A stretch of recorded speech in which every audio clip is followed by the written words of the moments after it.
Dia datang balik, dia sangat panik, dia tengah anxious, gementar.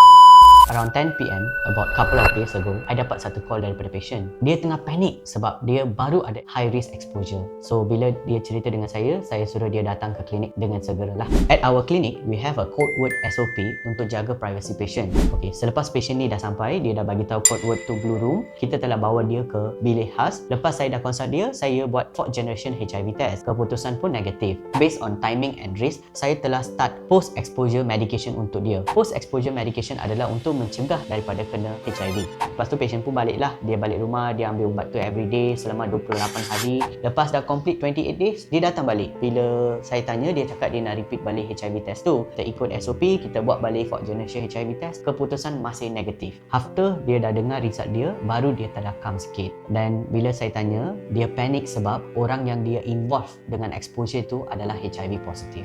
Early action made a difference. Mencegah tu lebih baik daripada merawat. Kalau anda rasa berisiko, tolong datang jumpa doktor, dapatkan konsultasi secara percuma.